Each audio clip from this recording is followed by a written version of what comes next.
Drama मेरी ज़िंदगी है तू की आने वाले एपिसोड में जब से आप लोगों ने देखा है कि आयरा ने ये ठान लिया है कि वो जो है ना कामयार से शादी करके ही रहेगी, तो सारे घर वाले बावले हुए पड़े हैं। तो यहाँ पर जो भी मिलता है उसे यही बात करता है कि तुम जो है ना अपनी ज़िंदगी को बर्बाद करके रहोगी, तुम जो है ना उससे शादी ना करो। तो यहाँ पर सबसे पहले जो है ना आयरा की माँ ही आती है और यहाँ पर कहती है कि तुम्हारा ये फ़ैसला जो कामयार से शादी वाला है वो तुम्हें एक ना एक दिन ज़रूर पछताना पड़ेगा, ये फ़ैसला तुम्हारी ज़िंदगी बर्बाद कर देगा। तो यहाँ पर ये बात सुनने के बाद आयरा चुप रहती है और उसके बाद जब कमरे के अंदर बैठी हुई थी तो यहाँ पर भी दो तीन उसके घर वाले आ जाते हैं। तो यहाँ पर एक आंटी सी जो है ना उसके साथ बैठी होती है, तो वो भी उसे यही कहती है कि अगर तुमने कामयार से शादी कर ली तो तुम बर्बाद हो जाओगी। तो यहाँ पर आयरा ये कह देती है कि उसके बग़ैर भी तो मेरी ज़िंदगी बर्बाद है। यानी कि यहाँ पर ये डायलॉग मोहब्बत के तौर पर लें या फिर हम नफ़रत के तौर पर लें, इस बात की हमें समझ नहीं आ रही, क्योंकि यहाँ पर जो है ना आयरा तो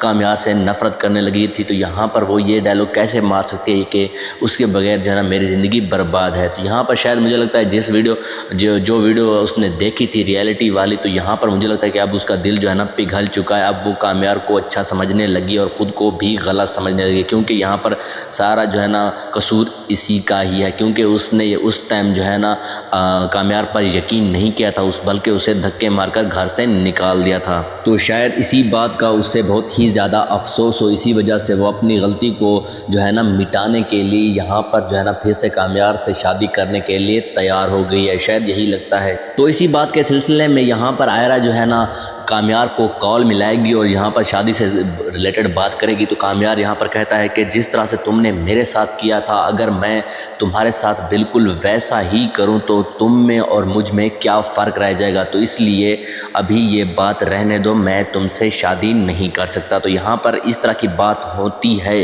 तो आप लोगों को क्या लगता है कि आयरा जो है ना किसी तरह से कामयार को मना लेगी या नहीं? कामयार अभी भी उसके रिलेटेड यानी कि फीलिंग अपने दिल में दबाए बैठा है, लेकिन वो यहाँ पर अपने गुस्से को अब जो है ना प्रमोट कर रहा है। तो यहाँ पर क्या लगता है कि फीलिंग या फिर गुस्सा कौन जीतेगा? कमेंट में ज़रूर बताइएगा। और अगर आप हमारे चैनल पर नए हैं तो चैनल को भी ज़रूर सब्सक्राइब कीजिएगा।